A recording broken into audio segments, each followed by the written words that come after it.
இன்றைக்கு செய்தித்தாள்களில் இருக்கக்கூடிய சில தலையங்கங்களை பார்க்கலாம். ஒரு தலையங்கத்தை பற்றி சுருக்கமாக பேசலாம். தினத்தந்தியில் அரசியலில் பொது திருப்பம்னு ஒரு தலையங்கம் எழுதியிருக்கிறாங்க. திமுகவும் அண்ணா திமுகவும் காங்கிரஸையும் பாஜகவையும் விமர்சித்து பேசுது.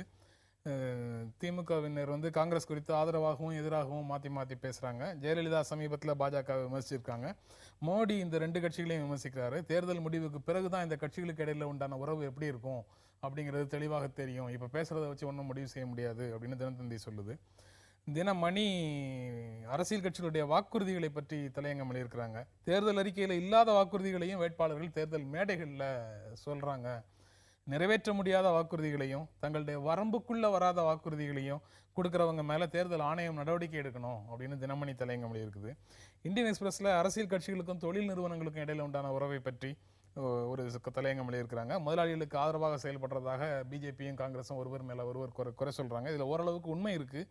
தேர்தல் நிதிக்காக அரசியல் கட்சிகள் தொழில் நிறுவனங்களை சார்ந்து இருக்கின்றன. தேர்தல் ஆணையம் அரசியல் கட்சிகளுடைய கணக்குகளை கண்காணிக்க வேணும் அப்படின்னு இந்தியன் எக்ஸ்பிரஸ் சொல்லுது. டைம்ஸ் ஆஃப் இந்தியா தேர்தலுக்கு பிறகு பிஜேபி என்ன நிலைமையில் இருக்கும் அப்படிங்கிறத பற்றி ஒரு தலையங்கம் எழுதியிருக்கிறாங்க. பிஜேபியில் இருக்கக்கூடிய பழைய தலைமுறையினருடைய பாணிக்கும் நரேந்திர மோடியினுடைய அதிபர் பாணி நடவடிக்கைகளுக்கும் இடையில ஒரு முரண்பாடு இருக்குது. பொது தேர்தலில் பிஜேபி எவ்வளோ இடங்களை கைப்பற்றுதோ அதை பொறுத்து தான் அந்த இரண்டு பிரிவினரில் யாருடைய கை ஓங்கும் என்பதை தெளிவாக சொல்ல முடியும் அப்படின்னு டைம்ஸ் ஆஃப் இந்தியா சொல்லுது. தி ஹிந்து முதல் முறையாக மனைவி பற்றி வேட்புமனுவில் நரேந்திர மோடி சொல்லியிருக்கிறாரு. அதை பற்றி தலையங்கம் எழுதியிருக்கிறாங்க. இத்தனை நாள் மனைவியை மறைச்சி வச்சிருந்தது உண்மையை தாமதமாக தெரிவிச்சிருக்கிறதும் மோடியினுடைய நம்பகத்தன்மையை குறைச்சிருக்கு.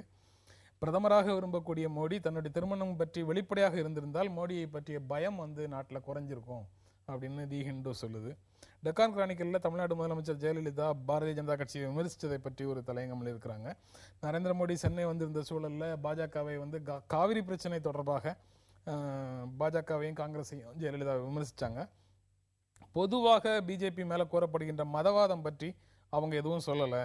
தேர்தலில் அதிமுக அதிக இடங்களை பெற்றால் பாரதிய ஜனதா கட்சி ஆதரவுடன் ஜெயலலிதா பிரதமராக முயற்சிக்கலாம் அப்படின்னு டெக்கான் கிரானிக்கலில் சொல்கிறாங்க. இந்த டெக்கான் கிரானிக்கல் தலையங்கத்தை பற்றி நீங்கள் எப்படி பார்க்குறீங்க? இன்னும் அவங்க வந்து சர்ச்சைக்குரிய பிரச்சனைகளை பற்றி பகிரங்கமாக விமர்சிக்கலை அப்படிங்கிறத அது சுட்டி காட்டுது. அதற்கு பின்னால் என்ன காரணம் இருக்க முடியும் அப்படிங்கிறதையும் அந்த தலையங்கமே சுட்டி காட்டுது. எப்படி பார்க்குறீங்க? கண்டிப்பாக பாரதிய ஜனதாவையோ நரேந்திர மோடியோ விமர்சிப்பதற்கான அளவுகோல் என்பது காவிரி பிரச்சனை அல்ல.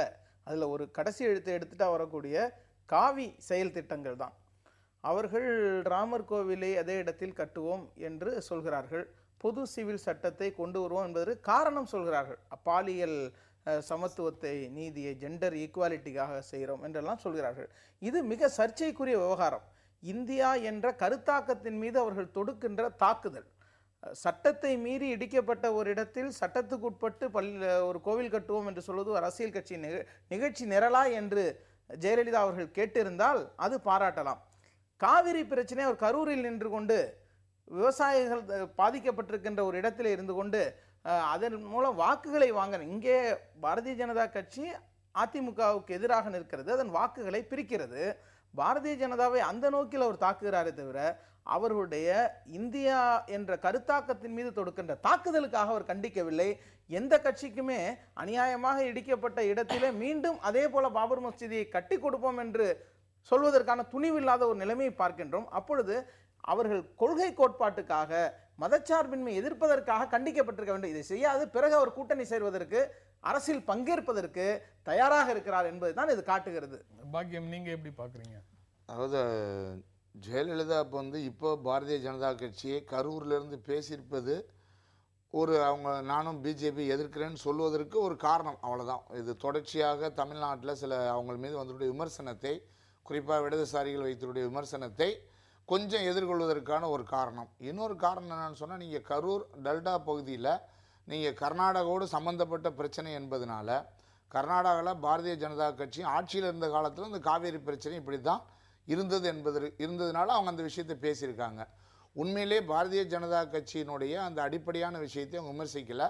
பட் இந்த தலையங்கத்தில் சொல்லியிருக்கா மாதிரியே இன்னொரு விஷயம் என்னென்னா, அவங்களுடைய எதிர்பார்ப்பு அரசியல் எதிர்பார்ப்போடு சேர்ந்த ஒரு விஷயமா இருக்குது. ஒன்று, வாய்ப்பு இருந்தால் பிரதமர், அந்த நிலைமை இன்றைக்கி மாறி இருக்குது. ஏன்னா தமிழ்நாட்டில் அவங்களுடைய அந்த சீட்டு எண்ணிக்கை ஜனவரி பிப்ரவரியிலேருந்து ஆரம்பித்து குறைஞ்சிக்கிட்டே வருகிற பொழுது அது கொஞ்சம் கொஞ்சமாக 27, 25, 22 வந்து போலீஸ் ரிப்போர்ட் 17ன்னு போகிற பொழுது தமிழ்நாட்டில் சிறுபான்மை மக்களுடைய வாக்குகளும் கிடைக்காது போயிடுமோன்ற ஒரு அச்சம் அவங்களுக்கு வந்திருக்கு. அவங்க என்ன பண்ணான்னு சொன்னால், ஒன்று அந்த மாதிரி பார்க்குறது, இல்லைன்னா பிஜேபி ஆதரவோட பிரதமர் ஆகுது, அப்புறம் பங்கு பெறுவது. இதுவும் இல்லைன்னு சொன்னால் ஏதாவது ஒரு வகையில் நீங்கள் ஒரு மாற்று அரசில் பங்கு பெறுவதற்கான ஒரு முயற்சி, இப்படி ஒரு குழப்பத்தில் இருக்கிறார். ஆகவே தமிழ்நாட்டில் நீங்கள் பார்த்தீங்கன்னா ஒரு 3 மாதத்தில் 3 விதமான நிலைப்பாடுகளோடு அவருடைய பிரச்சார முறைகள் என்பது அமைந்திருக்கிறது. அவருடைய கடைசி கட்டமாக இந்த விமர்சனத்தை எதிர்கொள்வதற்கு இந்த பகுதி மக்களை வாங்குவதற்கான ஒரு சந்தர்ப்பவாத பேச்சு தானே தவிர இது உண்மையிலேயே பாரதிய ஜனதா கட்சியினுடைய கொள்கைகளை விமர்சிக்கக்கூடிய பேச்சு அல்ல.